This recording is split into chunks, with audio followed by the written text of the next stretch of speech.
Listen and subscribe to The Table of Truth on iTunes, Spotify, Stitcher, and Google Podcasts.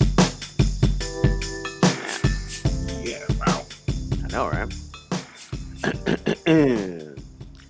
Welcome, everybody, to Blerdlines. This is a special edition. We're doing Blerdlines Reacts, where we're going to watch trailers for the first time, give us our reaction of it and what we're thinking about it, and also if we're like digging it, not feeling it, or whatever. With me, as always, is... This is Josh. as well as... It's D, the professor himself. And so first up, we're going to do Star Trek Lower Decks Season 3, which is crazy that's at Season 3. It's one of my favorite shows just because it's hilarious and it's super, super nerdy, Trekkie stuff. So, yeah, let's go check it out.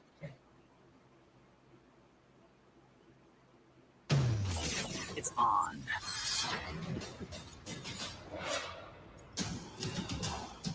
Starfleet, get to Starfleet. Prepare yourself for Warp 10 excitement. Discover the undiscovered country. The USS Cerritos remains impounded while their captain stands trial. Have you lost your mind? Captain Carol Freeman stands Cisco's. I wonder how Mariner's taking it. Oh, I'm taking it. Taking it to the limit. Did you time your entrance to say that? What? No. Oh, yeah, she did. Starfleet isn't all about being fed fruit by erotic aliens with slightly different nose ridges. I could get real used to this kind of treatment. Sometimes you gotta get your hands dirty. It's on. This is an unauthorized launch. So begins the greatest adventure of your life. Yeah! These broken rocks are reading our What? nightmares. Behold! So magical. There's going to be times when you need to make a mess of things before you can fix them. Like how I'm going to have to cut this guy's foot off so he can grow him a new one. Wait, what was that? Whatever happens, we're gonna be right beside you. We're in this together. Let's go. My head. Starfleet! Hell yeah.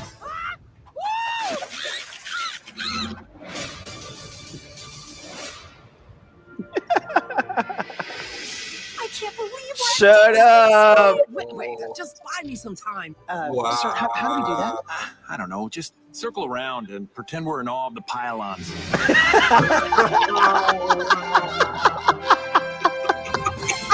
Shut up. Just keep circling. Yo. Okay. I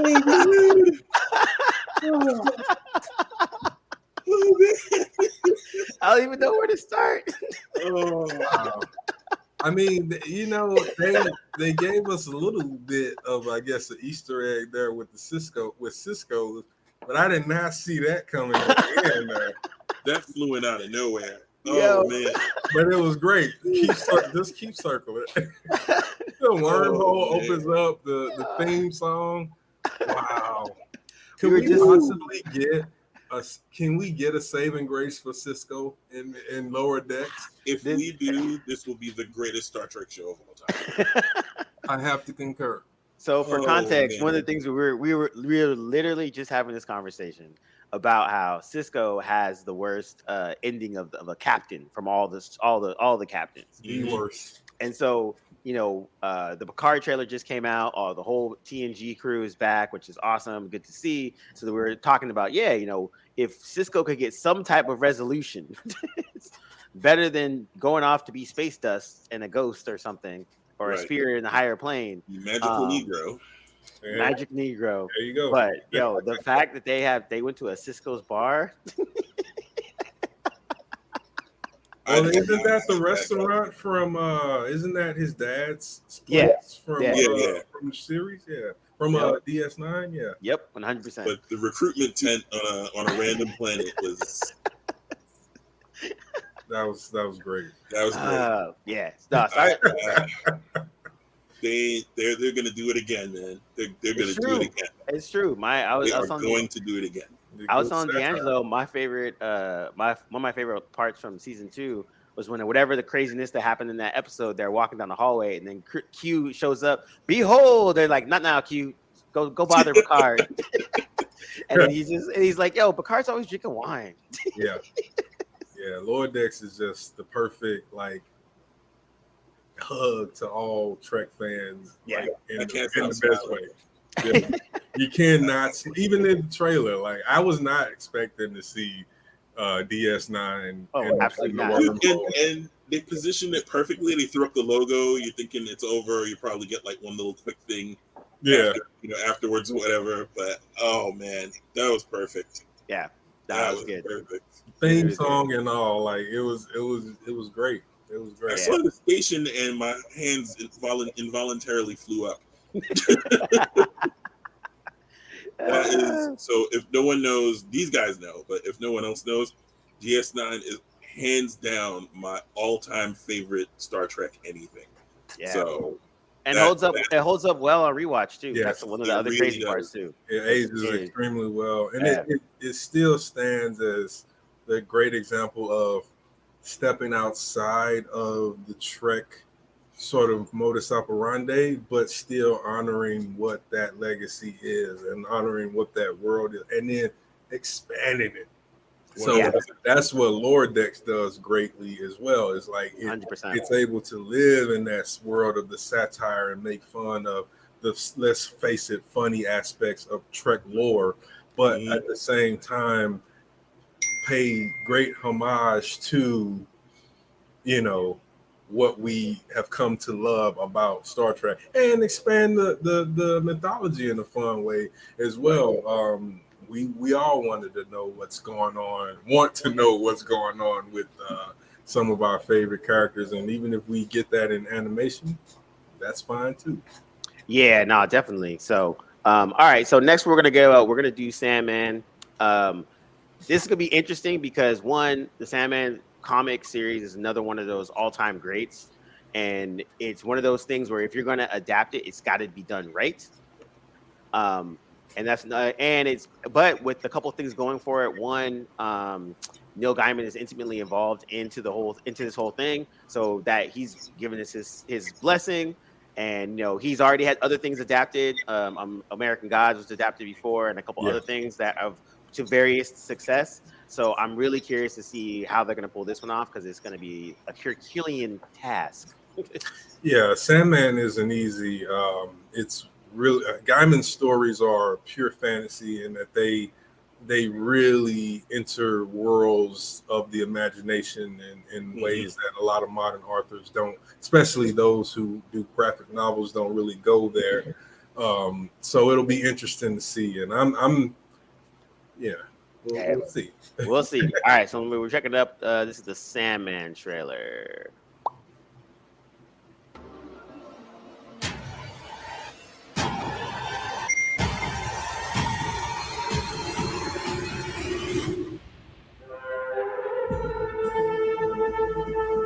Your waking world is shaped by dreams.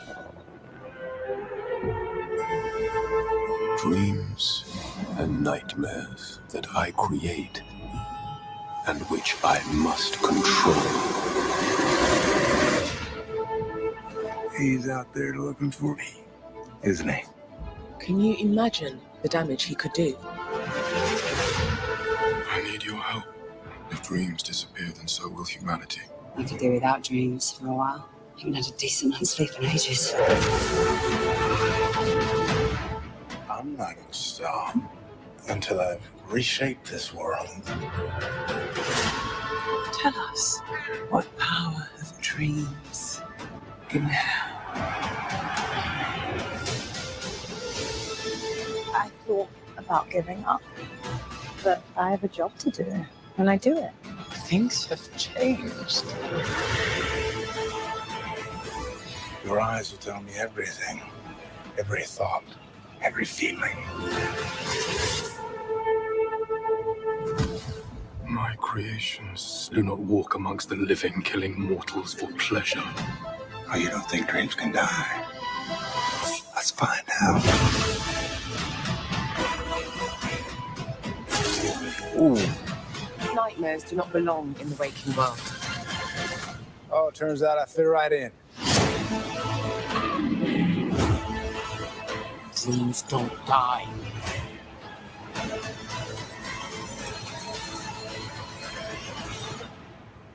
Mr. Sandman, bring me a dream.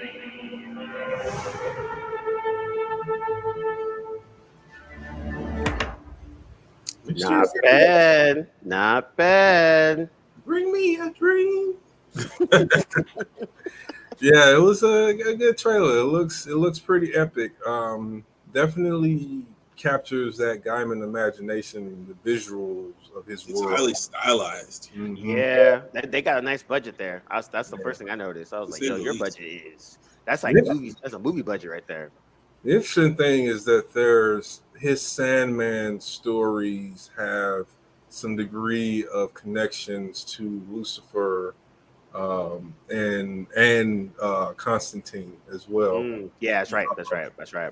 So it's very interesting. It would be interesting if they weren't adapting the several volume Sandman series and not the extra stuff. But it looked like I thought I saw Lucifer in the trailer, or at least a version of Lucifer in the trailer. Mm-hmm. Yeah, he did. In Hell, which makes sense because I think in the Sandman series, maybe I don't remember because it's been so long. He pops up. He pops up a couple times. Yeah, he does. Constantine pops up even a little bit too, right? Maybe once or twice. Maybe Dream Morpheus encounters him or something.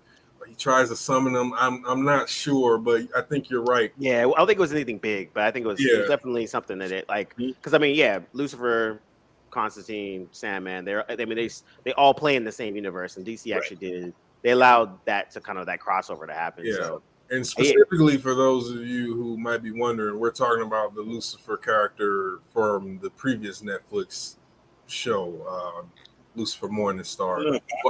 What's his? Well, it was Fox, Netflix. But now it's Netflix. Or Fox, yeah. Okay. I can't remember the actor's name, but it's that version of Lucifer, except blonde. Except blonde. Yeah, basically. Yeah. But yeah. I mean, dude, it looks good. Again. I remember when I saw the trailer for American Gods, and I was like, "Yo!" Yeah, very visual. So, but again, if we get highly stylized or overly visual, and then the substance is kind of meh, that's the part that we're gonna be like, not gonna be happy about that. I think the other aspect of it too is it's gonna be interesting because now you have this is another one of those things where it's a very beloved story on a comic geeky level, and now can it be adapted to a way where other people that are not comic geeks that have no idea what this is, that they might have heard Neil Gaiman's name from American Gods, if that, but they don't know anything else about him. So this could be very interesting. It could. I know Netflix is really searching for their thing that they're kind of get. They still haven't found it yet, so this could be it, but we'll see. Especially after all the losses they've had. Recently. Yeah. Especially like Jupiter's Legacy was a big swing for them, and it didn't work out for them. That was their probably biggest loss too. Yeah.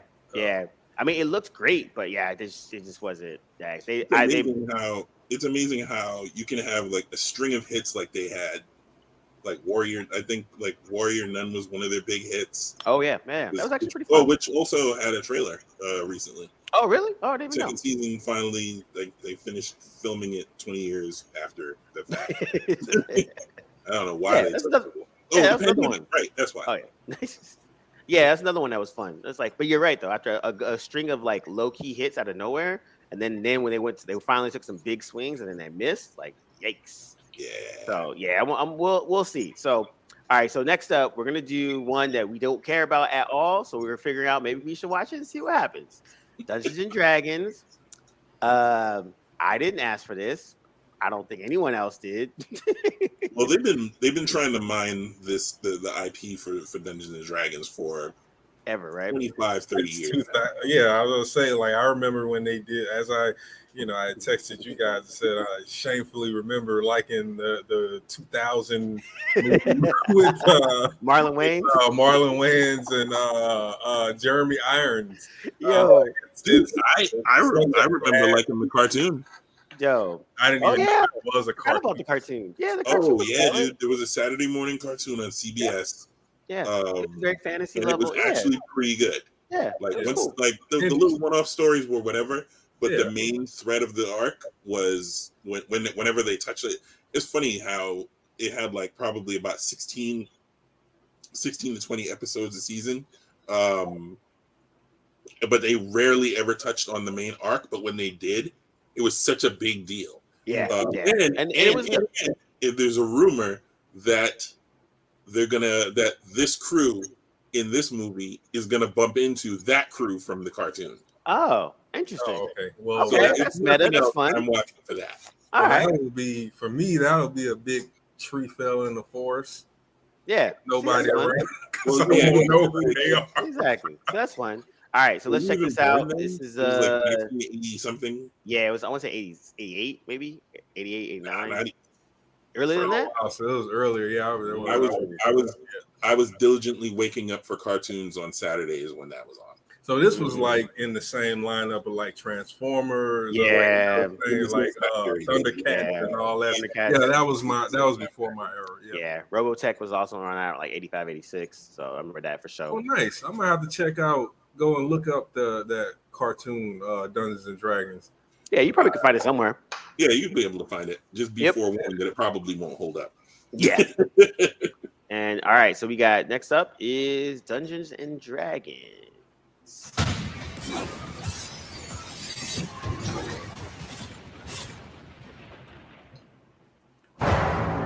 Here's the thing. We're a team of thieves.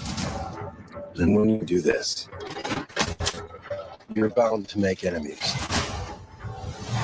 Sometimes those enemies come looking for revenge.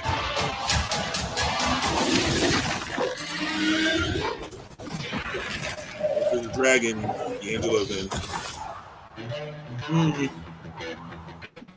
Maybe. Hasbro. Truth be told, we helped the wrong person steal the wrong thing. We didn't mean to unleash the greatest evil the world has ever known. But we're gonna fix it. So how do we pull that off? Figure it out over a drink? Probably best. You need to Then give us a fighting chance. We're gonna need strength. You got this, right? I know you don't. We also need courage, Back to school. magic, and you.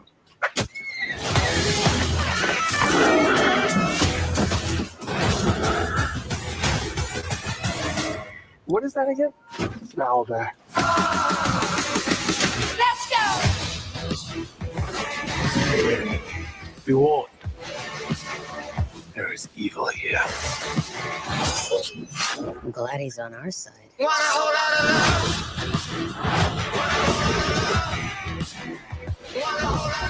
This one's dangerous.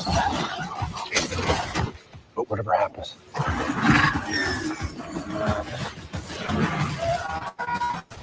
we'll be ready.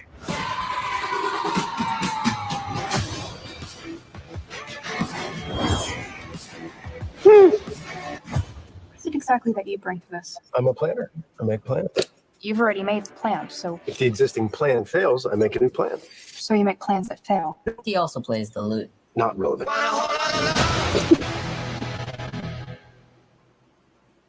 All right. Okay. At least it's aware of what it is. Exactly. You know what? At least they're like, much to kind of like The Witcher, where The Witcher was very adamant at the beginning to be like, we are not Game of Thrones. We are not Lord of the Rings. Right. We're not any of those things. We're not going to even pretend to be it. Right. Let you know off the bat. That first episode, they let you know straight from jump. Like, this is not none of that. Magic and monsters and sex and all that other stuff, but we're not a high reaching story. Yeah, no, it looks like they're kind of and to be fair, the 2000 movie was the same thing. Like, it was very tongue-in-cheek.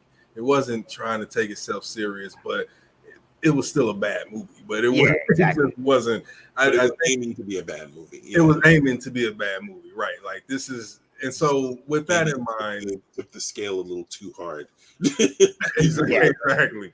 So it's fun. They got Chris Pine. They got some people in there that that are familiar faces. That exactly. That was the thing I saw. I was like, oh, it's dude from Bridgerton. Dude from the first two Jurassic Worlds plus Get Down. You got Fast and Furious.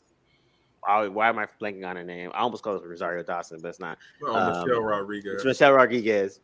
So yeah, it could be. It like I said, it's one of those things where like we're not going to check for it, but it might be entertaining at best. Like, if the rumors are true and they do but they may not drop that reveal in the trailer.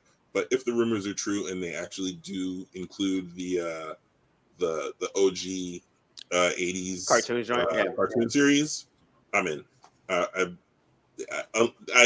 fail to see how they can screw that up. I mean, anything is possible in Hollywood, but yeah, that's true. But no, it looks. I mean, it's Chris Pine being Chris Pine, so that'll be fine. Like, I think it's popcorn theater. They know it's popcorn theater, and they're not trying to pretend like it's anything else. Like Josh said, if you got the '80s cartoon characters coming in, and because it seems like this story is no different than what they tried to hash out for the 2000s. It's about a thief and a hero and all these characters, because just like the tabletop game, so whatever. Like, B movies are a thing that need to come back, and I'm all for some B movie schlocky fantasy. Yeah, you're right. I think that if nothing else, this might kind of put in that realm where it's legit supposed to be B movie, fun, swashbuckling, some adventure, some jokes, good effects. Keep it moving.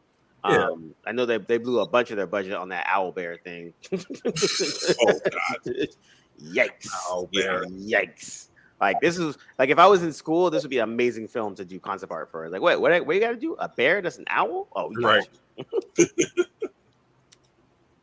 All right. So, and then last, we're gonna wrap it with something that we're all kind of curious to see how it pays out. Black Panther, Wakanda Forever, horrible subtitle, but we'll see. Like I said, I'm curious. We're gonna come in cold and see how this trailer hits us. I'm a little skeptical, but you know what? Hey man, they might surprise us. No woman, no cry. No woman, no cry. Little darling, don't shed no tear. Oh. No woman, no cry. Nice. Good friends we have, and good friends we've lost along the way.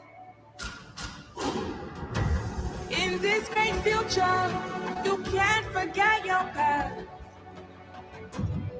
So dry your teeth, I say.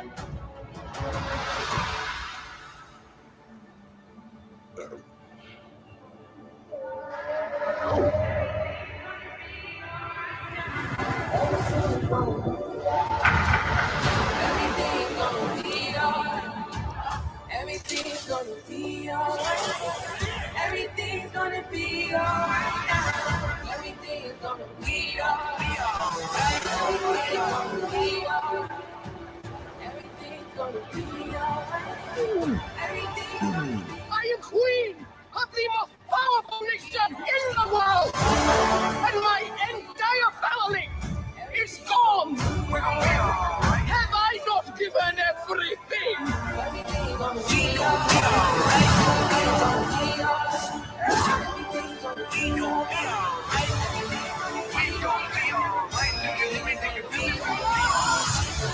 Everything's gonna be alright. Everything's gonna be alright.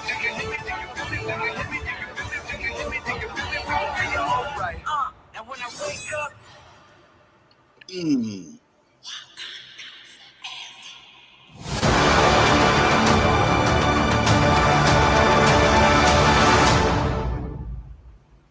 Okay. All right. Okay. Okay. Not too bad. Angela caught me out there. Angela definitely caught me out there. All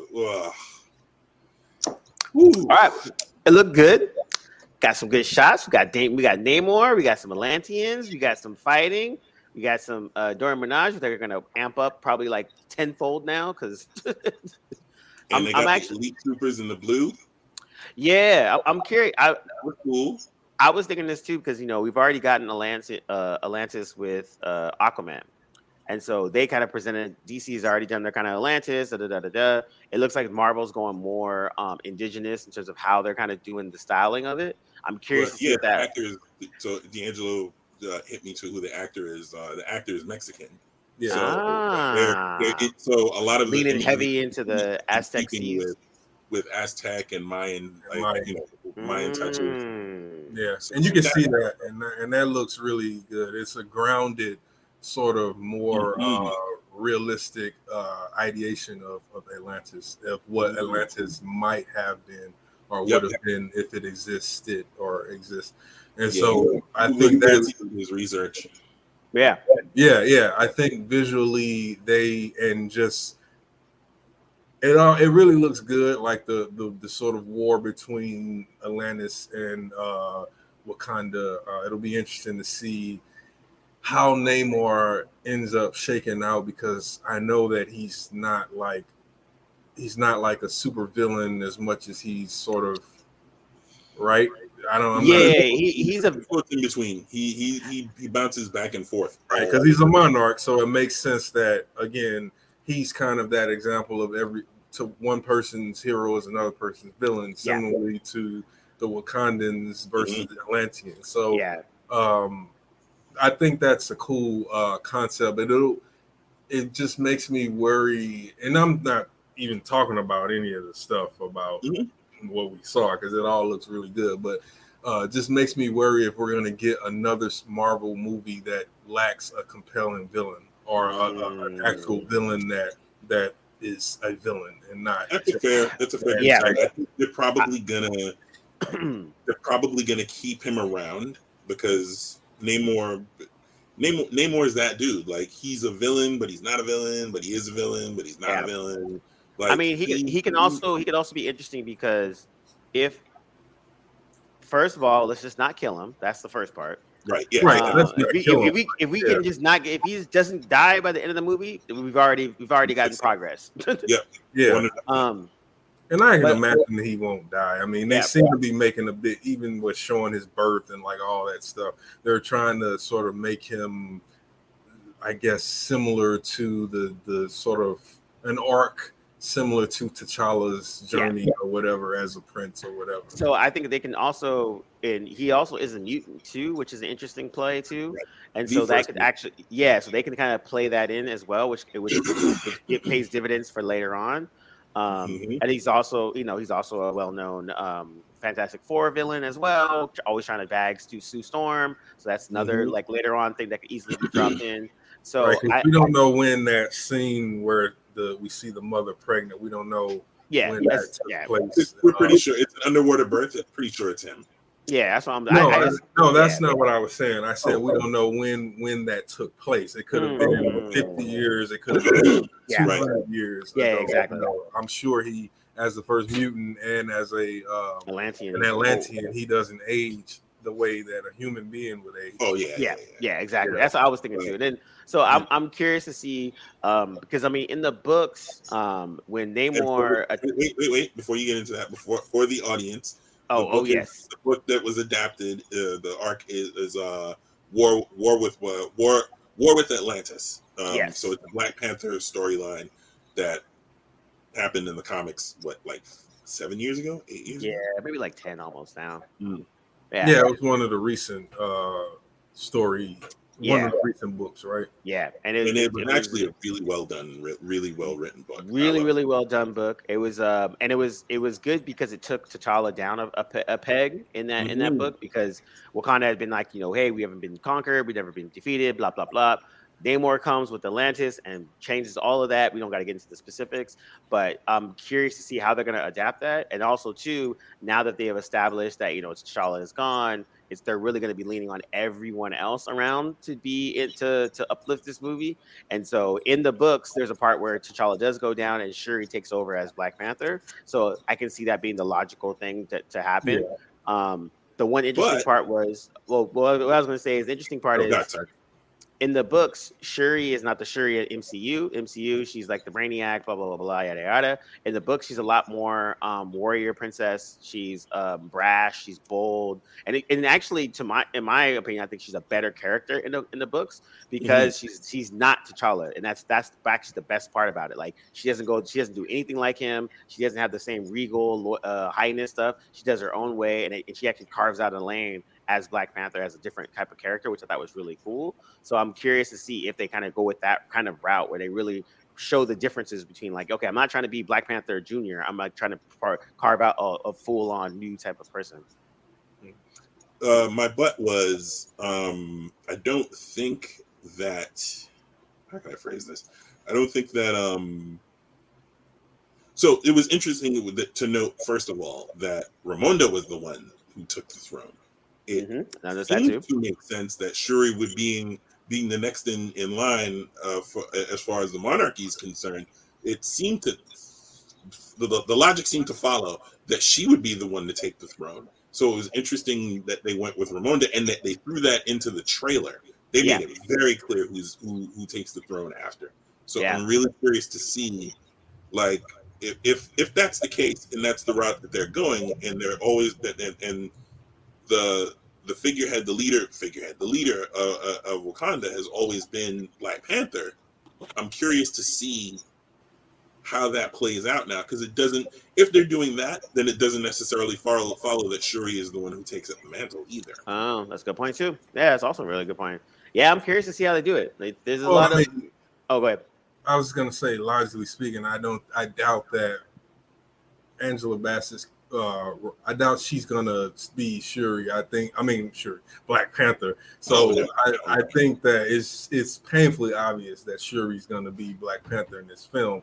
I think that is an interesting thing that because she also echoes that sentiment that Cam brought up about from the book of Wakanda never being conquered, and then Atlantis comes up. And Namor comes up and like, well, and now we slap you around a bit because and she says it, and obviously it's in so many words, they're the most powerful nation in the world, and she's lost all these things. So I think you're right. It's a lot of different.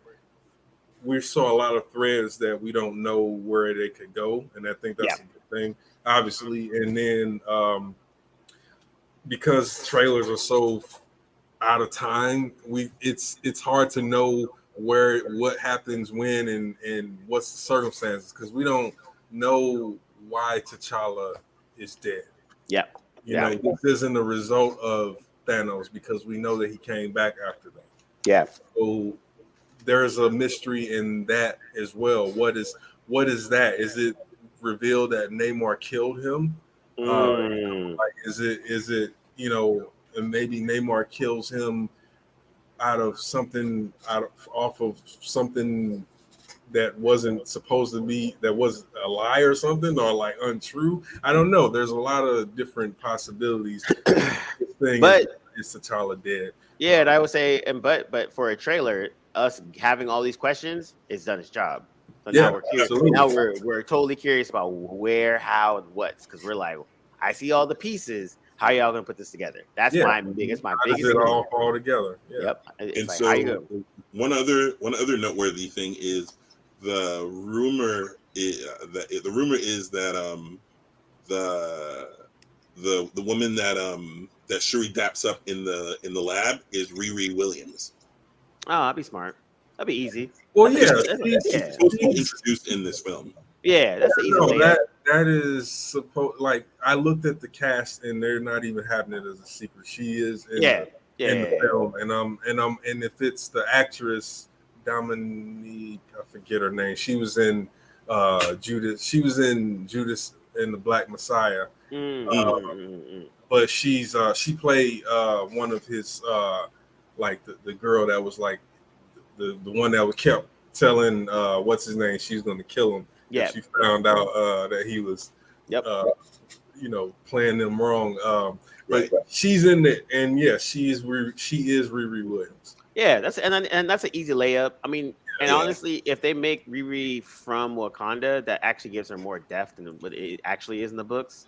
So from what I understand, I don't think that's what it's going to be. I think she's now one of the students that came through the program that they initiated at the end of Black Panther. Yeah, in Oakland, aka Toronto. Yeah, okay. Yeah, she's still American. She came to. You're right, Josh. It's she's true an that. Yeah.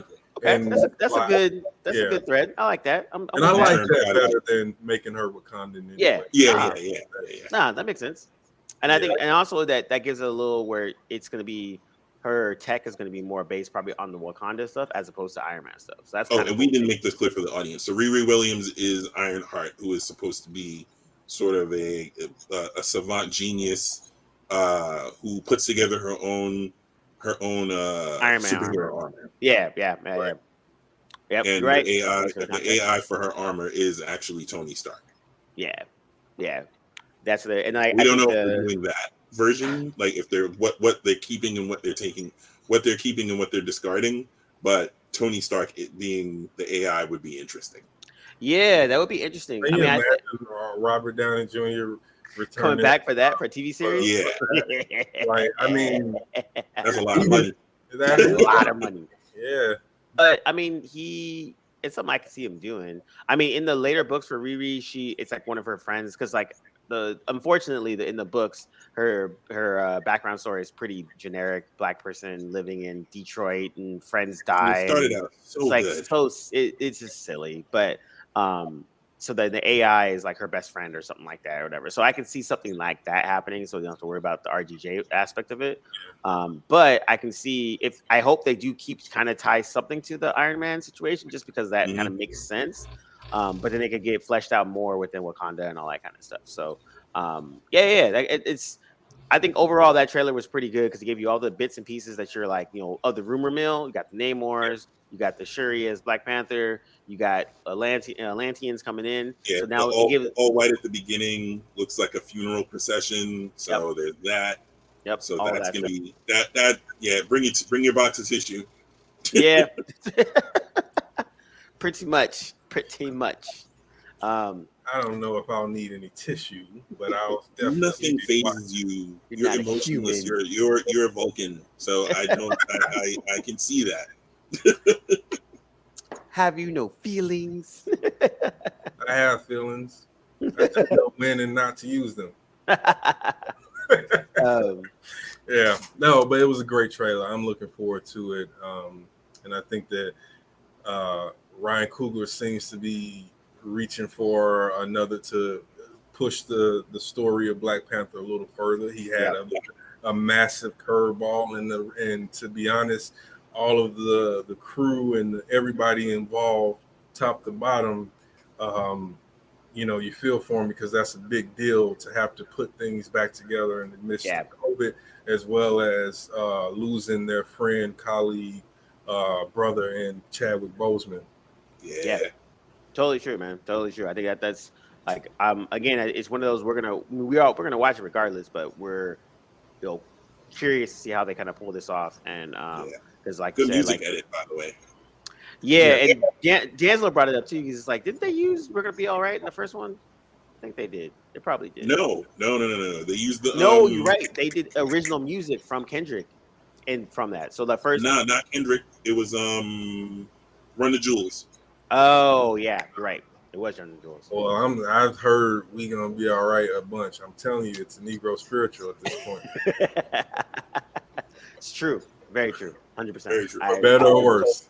And then sort of weaving it into "We Gonna Be All Right." That was some very sound. No woman in pride. Yep. No, that was good. That was good. Good editing. Good sound. Man, we need Oscars for trailers, dude. We need Oscars for trailers. Well, but all right, so that was Blerdlines Reacts. Thanks for everybody who were watching with us. Tried a little something different. I think it was kind of fun. We'll definitely be doing this some more as new trailers drop out. And other than that, peace. Later, guys.